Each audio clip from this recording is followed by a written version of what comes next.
आज के इस खास विश्लेषण में हम गणित की एक ऐसी अनंत खोज पर निकलने वाले हैं जिसने सदियों से बड़े बड़े दिमागों को हैरान करके रखा है।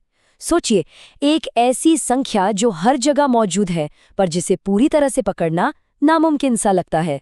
तो चलिए इस अद्भुत ऐतिहासिक सफर की शुरुआत करते हैं। तो सबसे पहले पाई दरअसल क्या है? बेसिकली ये बहुत ही सिंपल कॉन्सेप्ट है। किसी भी वृत्त यानी एक सर्कल की परिधि और उसके व्यास के अनुपात को यानी रेशियो को पाई कहते हैं। अब चाहे वो सर्कल एक छोटे से सिक्के जैसा हो या फिर हमारे सूर्य जैसा विशाल, ये रेशियो हमेशा एकदम सेम रहता है। और सच कहूं तो यही वो बुनियादी सा नियम है जिसने इस पूरी कहानी की नींव रखी थी। लेकिन यहाँ ना एक बड़ा ही दिलचस्प सवाल पैदा होता है। इस एक सिंपल और सटीक मेजरमेंट को पूरी तरह से समझने में मानवता को आखिर कितना वक्त लगा? ये कोई आम ज्यामितीय पहेली नहीं थी दोस्तों, बल्कि सदियों तक पूरी दुनिया के महान गणितज्ञों के लिए एक जुनून बन चुकी थी। आइए देखते हैं ये सब कैसे हुआ। इस सफर को हम कुछ मुख्य पड़ावों में समझेंगे। पहले देखेंगे पाई दरअसल क्या है, फिर प्राचीन और यूनानी खोज की बात करेंगे, उसके बाद भारत और चीन के महान योगदान पर जाएंगे, फिर नया प्रतीक और आधुनिक युग, और आखिर में पाई इतना खास क्यों है। तो चलिए सीधे अपने पहले हिस्से की तरफ बढ़ते हैं और देखते हैं कि हजारों साल पहले इसकी शुरुआत आखिर हुई कैसे। ये पूरी टाइमलाइन सच में हैरान करने वाली है। जरा इस विशाल स्केल को समझिए। 1900 बीसीई में बैबिलोनियंस, 1650 बीसीई में मिस्रियासी यानी इजिप्शियंस, 250 बीसीई में ग्रीस और 499 सीई आते आते भारत के महान विद्वानों ने इस सर्कल के राज को खोलने की लगातार कोशिश की। मिडिल ईस्ट से लेकर एशिया तक लगभग हर प्राचीन सभ्यता इस एक चमत्कारी संख्या को सुलझाने में दिन रात लगी हुई थी। आइए अब इस टाइमलाइन के थोड़ा अंदर चलते हैं, प्राचीन और यूनानी खोज के उस दौर में जहां इसे मापने के बिल्कुल शुरुआती ठोस प्रयास हुए थे। यहाँ सबसे ध्यान देने वाली बात यह है कि बैबिलोनियंस ने लगभग 1900 बीसीई में अपने रोजमर्रा के निर्माण कार्यों के लिए पाई का मान 3.125 माना था। वहीं लगभग 1650 बीसीई में इजिप्शियंस ने अपने प्रसिद्ध राइंड मैथमेटिकल पैपायरस में इसे 3.16 बताया। पर एक चीज क्लियर कर दूं, ये सभ्यताएं बहुत एडवांस्ड जरूर थीं, पर उनके ये आंकड़े सिर्फ अप्रोक्सीमेशंस थे। ये प्रैक्टिकल बिल्डिंग और आर्किटेक्चर के लिए थे, कोई सटीक या एग्जैक्ट गणितीय मूल्य नहीं। गेम में असली क्रांति तब आई जब 287 से 212 बीसीई के आसपास महान यूनानी गणितज्ञ आर्किमिडीज ने एक जबरदस्त नई विधि निकाल ली। उन्होंने एक सर्कल के अंदर और बाहर पॉलीगन्स यानी बहुभुज बनाए, और उन्होंने ये साबित कर दिया कि जैसे जैसे इन पॉलीगन्स की साइड्स यानी भुजाएं बढ़ेंगी, पाई का माप और भी सटीक होता जाएगा। इस तरह उन्होंने दिखाया कि पाई का मान 3.1408 और 3.1429 के बीच में कहीं फिट बैठता है।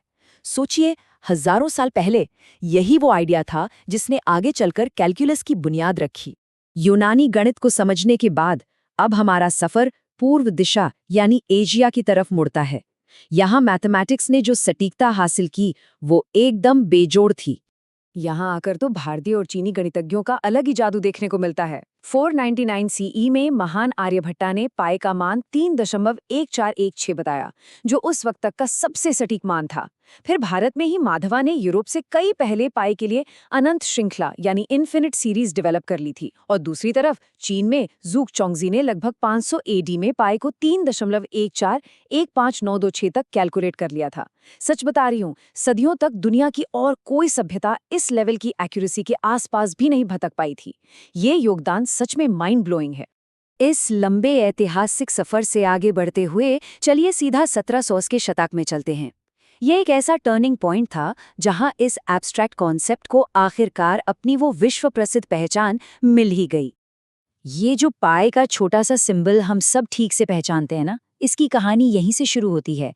1706 में विलियम जोन्स ने पहली बार इस सिंबल का उपयोग किया। ये दरअसल एक यूनानी शब्द से निकला है जिसका अर्थ होता है पेरिफेरी या परिधि। लेकिन इस नए प्रतीक को ग्लोबली पॉपुलर करने का और एक स्टैंडर्ड बनाने का श्रेय जाता है लियोनार्ड ऑयलर को, जिन्होंने इसे लगभग 1737 में पूरी दुनिया में मशहूर कर दिया। अब आधुनिक युग में देखें तो हमारे ताकतवर सुपर कंप्यूटर्स आज पाई के ट्रिलियन अंकों की गणना बस चुटकियों में कर लेते हैं। इंजीनियरिंग, फिजिक्स और मॉडर्न स्पेस साइंस की बड़ी बड़ी गणनाओं में इसका हैवी इस्तेमाल होता है। हालांकि जब इन ट्रिलियंस ऑफ नंबर्स को देख के दिमाग चकराने लगे ना, तो सच कहूं तो मैथ वाले पाई से ज्यादा एक स्वादिष्ट सी बेक्ड चेरी पाई खाना कहीं ज्यादा अच्छा लगता है।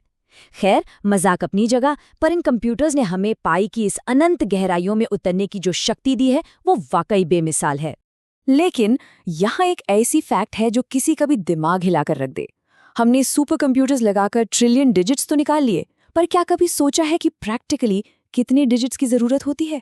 सिर्फ और सिर्फ 15। जी हाँ, नासा अपनी सबसे जटिल स्पेस साइंस कैलकुलेशंस के लिए और अपने स्पेसक्राफ्ट्स को डीप स्पेस में बिल्कुल सही रास्ते पर भेजने के लिए पाई के केवल 15 अंकों का ही उपयोग करता है। ट्रिलियंस की इस एंडलेस रेस में ध्यान दीजिए कि सिर्फ 15 अंक पूरे ब्रह्मांड की फिजिकल ज्योमेट्री को नापने के लिए बिल्कुल काफी हैं। इस चौंकाने वाले तथ्य के बाद चलिए इस विश्लेषण के आखिरी और सबसे रोमांचक हिस्से की तरफ बढ़ते हैं। आखिर पाई में ऐसी क्या खास बात है कि इसने हजारों सालों से हमारी सीखने की भूख को शांत होने ही नहीं दिया? देखिए, पहली बात तो ये है कि पाई एक इर्रेशनल नंबर है, यानी एक अपरिमेय संख्या।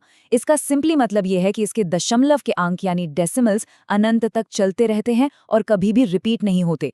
और इसके साथ ही ये एक ट्रांसेंडेंटल नंबर भी है, जिसका आसान भाषा में अर्थ है कि इसका कोई सिंपल अलजेब्रिक सॉल्यूशन है ही नहीं। इसके अंकों को किसी इक्वेशन में पूरी तरह से और सटीकता से कभी बांधा ही नहीं जा सकता। ये एक ऐसी संख्या है जो बस चलते चलते अनंत में घुल जाती है। और आखिरी चीज जो इसे लिटरली सबसे अनोखा बनाती है वो ये है कि पाई सिर्फ और सिर्फ सर्कल्स या बेसिक ज्योमेट्री तक सीमित नहीं है। चमत्कारिक रूप से जब ध्वनि या रोशनी की वेव्स यानी तरंगों का अध्ययन होता है तो वहां पाई मौजूद मिलता है। जब प्रोबेबिलिटी यानी संभावना के रूल्स चेक किए जाते हैं तो पाई वहां भी है। यहाँ तक कि क्वांटम फिजिक्स की सबसे जटिल, सबसे कॉम्प्लेक्स दुनिया में भी पाई खुद ब खुद प्रकट हो जाता है। ये मैथ का कोई नंबर नहीं, बल्कि ब्रह्मांड का एक बुनियादी नियम बन गया है। हमारी ये कहानी प्राचीन किसानों और बिल्डर्स की उन मापने वाली रस्सियों से शुरू हुई थी और आज स्पेस एज के ताकतवर सुपर कंप्यूटर्स तक आ पहुंची है। ये हमें पूरी तरह क्लियर दिखाता है कि कैसे एक बेहद छोटा, सरल सा अवलोकन वक्त के साथ इस दुनिया का सबसे गहरा यूनिवर्सल कांस्टेंट बन गया। अब इस खोज को देखते हुए एक आखिरी सवाल जरूर दिमाग में आता है। हमारे आसपास ऐसी और कितनी एवरीडे चीजें या सिंपल नंबर्स हैं जिन पर अगर आज हम ध्यान से गौर करें तो शायद उनके अंदर इस ब्रह्मांड के सबसे गहरे और अनकहे राज छुपे मिलेंगे।